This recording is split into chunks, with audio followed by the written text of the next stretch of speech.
নবী আমার জানায়া দেন যেই সন্তানেরা বাবা মার সঙ্গে উঁচু গলায় কথা বলবে ওই সন্তানের মরণের সময় জবান দিয়ে কালিমা নসিব হবে না।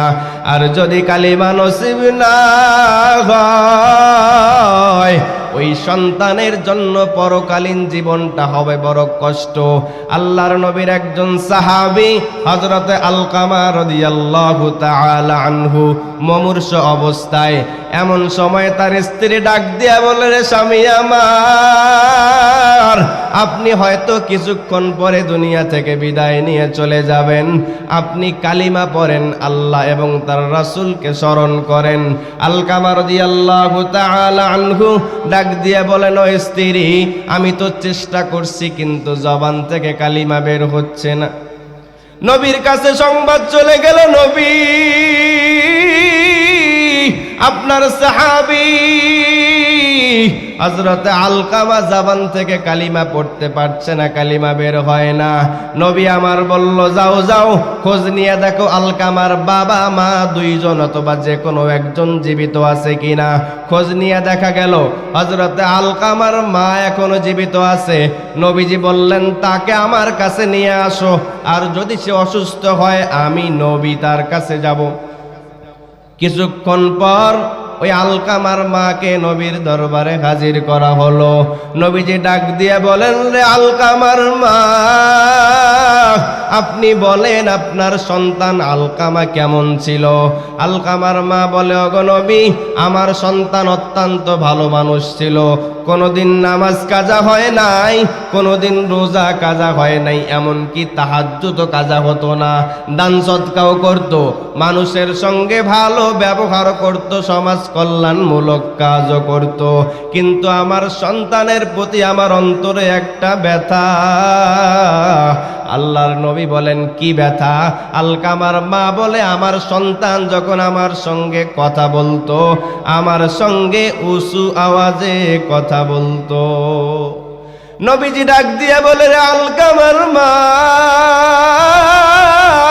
আর কিছু বলার দরকার নাই, আমি নবী বুঝতে পেরেছি আলকামার জবানে কালিমা কেন বন্ধ হয়েছে।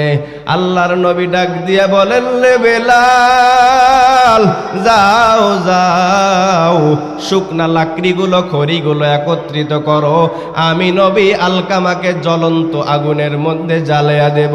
আলকামার মা দুইটা চোখের পানি ছেড়ে দিয়ে বলে, রে নবী,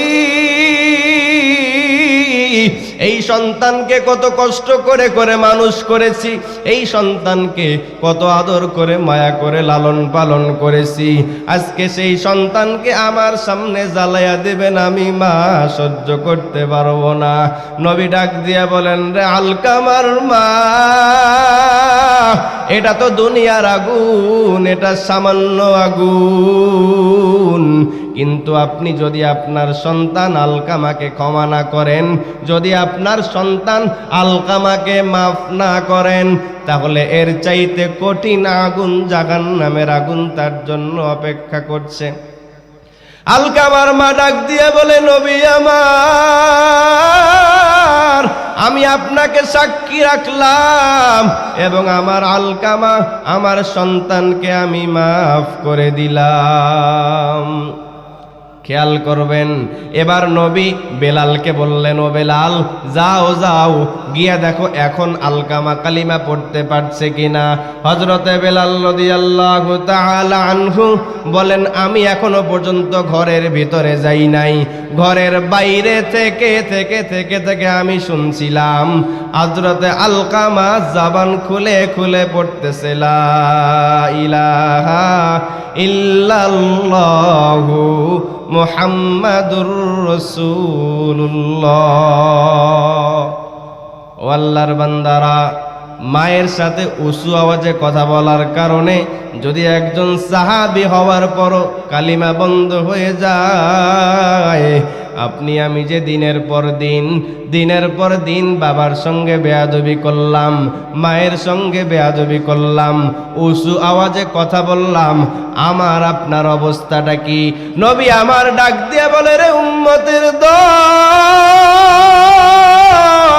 তোমার বাবা তোমার জন্য জান্নাতের সবচাইতে বড় দরজা, ওই বাবাকে অসন্তুষ্ট করে করে যদি কবরে যাও তোমার জন্য জান্নাতের দরজাটা বন্ধ হয়ে যাবে।